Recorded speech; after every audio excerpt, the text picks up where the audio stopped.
ಗೊತ್ತಾ, ನಾನು ರವೆ ಮತ್ತು ಗೋಧಿ ಹಿಟ್ಟಲ್ಲಿ ಮೆಂತ್ಯ ಸೊಪ್ಪೆಲ್ಲ ಹಾಕಿ ದೋಸೆ ಮಾಡೋದನ್ನು ತೋರಿಸ್ಕೊಡ್ತೀನಿ. ಇವಾಗ ಬನ್ನಿ, ಇವಾಗ ಹೇಗೆ ಮಾಡೋದಂತ ತೋರಿಸ್ಕೊಡ್ತೀನಿ. ಅದನ್ನು ಹೇಳ್ಬಿಡಿ. ನಾನಿವತ್ತು 1 ಕಪ್ ರವೆ ಮತ್ತು ಗೋಧಿದಲ್ಲಿ ಚಟ್ನಿ ಹಿಂದಿರೋ ದೋಸೆ ಮಾಡೋವಂಥದ್ದನ್ನು ತೋರಿಸ್ಕೊಡ್ತಿದ್ದೀನಿ ನೋಡಿ. ಇವಾಗ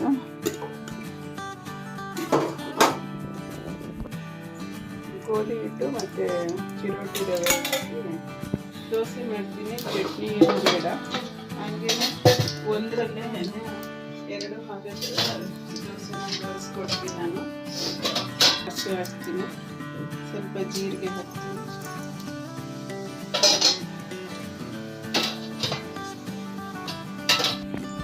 4 ಮೆಣಸಿನ್ಕಾಯಿ, ಹಸಿಮೆಣಸಿನ್ಕಾಯಿ ಕಟ್ ಮಾಡಿದ್ದೀನಿ, 2 ಕಡ್ಡಿ ಕರಿಬೇವನ್ನ ಸಣ್ಣ ಕಟ್ ಮಾಡಿದ್ದೀನಿ, ಕರಿಬೇವು ಒಂದು ಸ್ವಲ್ಪ, ಈರುಳ್ಳಿ ಮೀಡಿಯಮ್ ಗಾತ್ರದ್ದು 3 ಈರುಳ್ಳಿ ಕಟ್ ಮಾಡಿದ್ದೀನಿ,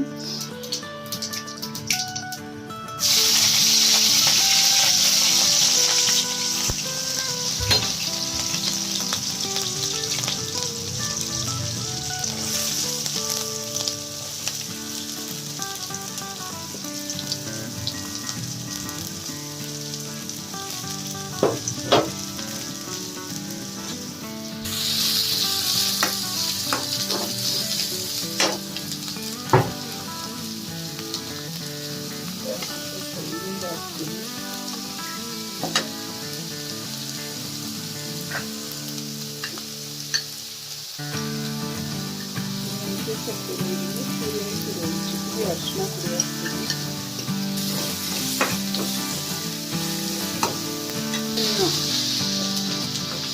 ಮೆಂತ್ಯ ಸೊಪ್ಪು 1 ಕಟ್ಟಿ ಎಣ್ಣೆ, ಅದನ್ನು ತುಂಬ ನೈಸಿ ಕಟ್ಕೋಬೇಕು. ಟೊಮೊಟೊ ದಪ್ಪಗೆ 2 ಟೊಮೊಟೊ ಇಟ್ಕೊಂಡಿದ್ದೀನಿ, ಒಂದು ದಪ್ಪ ಕಟ್ಟೆ ಇದು ತುಂಬ ನೈಸಿ ಹೆಚ್ಚು ಮೆಂತ್ಯ ಸೊಪ್ಪು ತುಂಬ ಚೆನ್ನಾಗಿರುತ್ತೆ. ಅದು ದೋಸೆಗೆ ಮನೆಯಲ್ಲಿರುವಂಥ ವಸ್ತುಗಳನ್ನು ಉಪಯೋಗಿಸ್ಕೊಂಡು ಮಾಡುವಂಥ ದೋಸೆ ಇದೆ. ಟೇಸ್ಟಿಯಾಗಿರುತ್ತೆ, ತುಂಬ ಸಿಂಪಲ್ ಆಗಿದೆ, ನಮಗೆ ಟೇಸ್ಟಿಯಾಗಿರುತ್ತೆ. ಹಾಕಿದ್ದೀನಿ ಮತ್ತೆ ಇಲ್ಲೇ ಹಾಕಿದ್ದೀನಿ,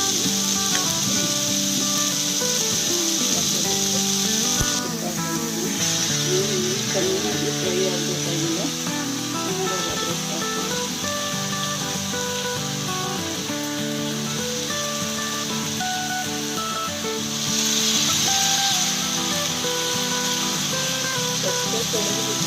ಅದಕ್ಕೆ ನೈಸ್ ಕೊಚ್ಚಿದ್ರೆ ಪರವಾಗಿಲ್ಲ, ಮಿಕ್ಸಿ ಹಾಕ್ತಿದ್ದೀನಿ, ಈಗ ನೈಸ್ ಕೊಚ್ಚಿದ್ರೆ ಹಿಡಿದೀನಿ ಮೆಂತ್ಯ ಸೊಪ್ಪು.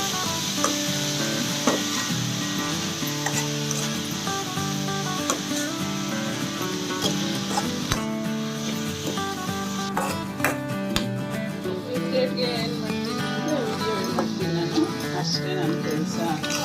ನಾನು ಇದರಲ್ಲೇ ಎಕ್ಸ್ಪರ್ಟು. ಮೆಂತ್ಯ ಸೊಪ್ಪು ಮೈಗೂ ಒಳ್ಳೆಯದು, ಮನಸ್ಸಿಗೂ ಹಿತ, ಹಾಗಾಗಿ ಮೆಂತ್ಯ ಸೊಪ್ಪು ಅದು ಏನು ಮಾಡ್ತೀವಿ ಚೆನ್ನಾಗಿರುತ್ತೆ. ಅದು ಈ ಸಮ್ಮರ್ಗೆಲ್ಲ ಕೊತ್ತಂಬರಿ ಸೊಪ್ಪು ಹಾಕ್ತಿದ್ದೀವಿ, ಇಲ್ಲಿ ಬೇಸಿಗೆ ಕಾಲಕ್ಕೆಲ್ಲ ತುಂಬಾ ಅನುಕೂಲ ಆಗುತ್ತೆ.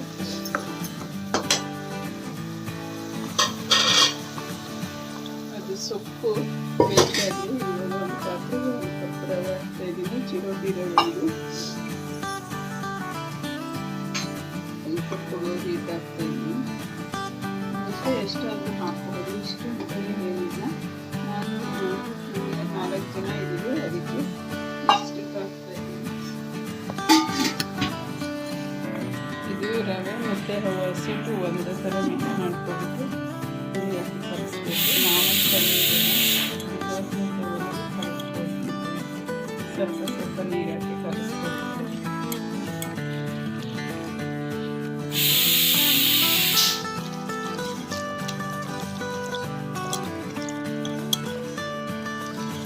ಗಂಟು ಹಾಕ್ಬಾರ್ದು, ರವೆ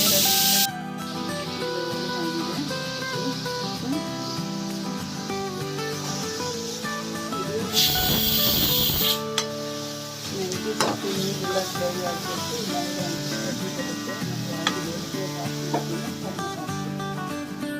ಇದು ತಣ್ಣಗಾಗಿದೆ, ಇದನ್ನು ನಾನು ದೋಸೆ ಹಿಟ್ಟಿಗೆ ಮಿಕ್ಸ್ ಮಿಕ್ಸ್ ಮಾಡ್ತೀನಿ. ಮೆಂತ್ಯ ಸೊಪ್ಪಿನ ನೀರೆಲ್ಲ ಒಗ್ಗರಣೆನಲ್ಲೂ ಹೋಗ್ಬಿಡ್ಬೇಕು, ಯಾಕಂದರೆ ಸ್ವಲ್ಪ ಕಹಿ ಹೊಡೆಯುತ್ತಲ್ಲ ಅದು, ಹಂಗಾಗಿ ಒಗ್ಗರಣೆ ಹೋಗ್ಬಿಡ್ಬೇಕಲ್ಲ. ಇದು ಕ್ಯಾರೆಟ್ ಆದರೂ ಮಾಡ್ಕೊಬೋದು ಇದೇ ಥರ, ಇಲ್ಲ ಸಣ್ಣಕ್ಕೆ ಹುರುಳಿಕಾಯಿ ಇದನ್ನೆಲ್ಲ ಕಟ್ ಮಾಡಿನೂ ಸಹ ಹಾಕ್ಕೋಬೋದು. ಮಿಕ್ಸ್ ಮಾಡಿದ್ದೀನಿ. ಇವಾಗ ಆದರೂ ಹಾಕೋಬೋದು, ಒಂದು 10 ನಿಮಿಷ ಆದರೂ ಬಿಟ್ಟು ಹಾಕ್ಬೋದು. ನಾನು ಒಂದು 5 ನಿಮಿಷ ಬಿಡ್ತೀನಿ. ಇವಾಗ ನನಗೆ ಸಮಯ ಇದೆ, ಹಂಗಾಗಿ 5 ನಿಮಿಷ ಬಿಡ್ತೀನಿ. ದಿಢೀರಂತ ರೆಡಿ ಮಾಡ್ಕೋಬೋದು. ಒಂದು 10-15 ನಿಮಿಷದಲ್ಲಿ ಟಿಫನ್ ರೆಡಿ ಆಗುತ್ತೆ, ಮತ್ತು ರುಚಿಯಾಗಿರುತ್ತೆ, ಶುಚಿಯಾಗಿರುತ್ತೆ. ಒಂದು 15 ನಿಮಿಷದಲ್ಲಿ ಮಾಡ್ಕೋಬೋದು. ಸ್ನೇಹಿತರೆ, ಈಗ ನನ್ನ ಚಾನಲ್ಗೆ ಯಾರು ಸಬ್ಸ್ಕ್ರೈಬ್ ಆಗಿಲ್ಲ ಅಂತಂದರೆ ದಯವಿಟ್ಟು ಸಬ್ಸ್ಕ್ರೈಬ್ ಮಾಡ್ಕೊಳ್ಳಿ, ಸಪೋರ್ಟ್ ಮಾಡಿ.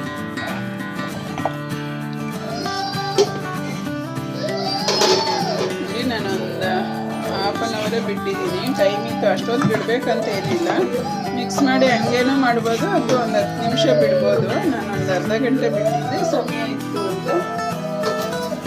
ಇವಾಗ ನಾನು ಈರುಳ್ಳಿನ ಉಜ್ತೀನಿ.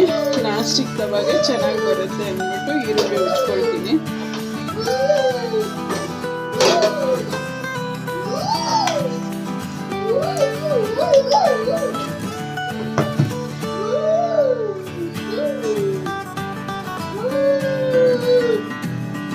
ಒಳ್ಳೆ ರೆಸಿಪಿನ ಮಾಡಿಕೊಟ್ಟಿದ್ದೀನಿ. ಚಟ್ನಿ ಇಲ್ದಿರ ಆರೋಗ್ಯಕರವಾದ ಒಳ್ಳೆ ರೆಸಿಪಿನ ಮಾಡಿದ್ದೀನಿ. ಮಾಡ್ಕೊಳ್ಳಿ, ಮತ್ತು ನನಗೆ ದಯವಿಟ್ಟು ಸಬ್ಸ್ಕ್ರೈಬ್ ಆಗಿ ಸಪೋರ್ಟ್ ಮಾಡಿ ಸ್ನೇಹಿತರೆ. ಎಷ್ಟು ಸ್ಮೂತಾಗಿದೆ, ತುಂಬಾ ಸ್ಮೂತಾಗಿದೆ, ತುಂಬ ಟೇಸ್ಟಿಯಾಗಿರುತ್ತೆ. ಮಕ್ಕಳೆಲ್ಲ ತಿಂತವೆ. ಮಾಡಿ ಒಂದ್ಸತಿ ಮಕ್ಕಳಿಗೆ ಹೆಲ್ದಿ ಫುಡ್ ಇದೆಲ್ಲ. ಇದು ಹಂಗೇನೆ ತಿನ್ಕೋಬೋದು, ಚೆನ್ನಾಗಿದೆ. ನಾನು ಬೇಕಿದ್ರೆ ಚಟ್ನಿ ಪೌಡ್ರ್, ಉಪ್ಪಿನಕಾಯಿ ರಸನ ಏನೋ ಹಾಕ್ಕೊಬೋದು, ಹಂಗೇನು ತುಂಬ ಚೆನ್ನಾಗಿರುತ್ತೆ. ಮಾಡ್ಕೊಳ್ಳಿ ಈ ಥರ, ಮಾಡ್ಕೊಳ್ಳಿ, ತುಂಬ ಚೆನ್ನಾಗಿರುತ್ತೆ ತಿನ್ನೋದಕ್ಕೆ. ವಿಡಿಯೋ ನೋಡೋದಕ್ಕೆ ಧನ್ಯವಾದಗಳು ಸ್ನೇಹಿತರೆ. ಅದು ತುಪ್ಪ ಹಾಕಿದ್ರೂ ತುಂಬಾ ಚೆನ್ನಾಗಿರುತ್ತೆ, ಎಣ್ಣೆನಲ್ಲೂ ತುಂಬ ಚೆನ್ನಾಗಿದೆ. ರಿಯಲಿ ಹೇಳ್ಬೇಕಂದ್ರೆ ಟೇಸ್ಟ್ ನಾನು ನೋಡಿದೆ ಇವಾಗ, ತುಂಬ ಚೆನ್ನಾಗಿದೆ. ಮಾಡಿ ಒಂಥರ ಟೊಮೊಟೊದು ಫ್ಲೇವರು, ಈ ಮೆಂತ್ಯ ಸೊಪ್ಪು ಅಂತ ಅನಿಸೋದೇ ಇಲ್ಲ. ಘಮ ಚೆನ್ನಾಗಿದೆ. ಈರುಳ್ಳಿ ಮತ್ತು ಟೊಮೊಟೊ, ಈ ಸೊಪ್ಪಿಂದು ಎಲ್ಲ ತುಂಬ ಚೆನ್ನಾಗಿದೆ ಫ್ಲೇವರು. ಮಾಡಿ ಒಂದ್ಸತಿ ಖಂಡಿತ ಈ ರೆಸಿಪಿನ ಟ್ರೈ ಮಾಡಿ.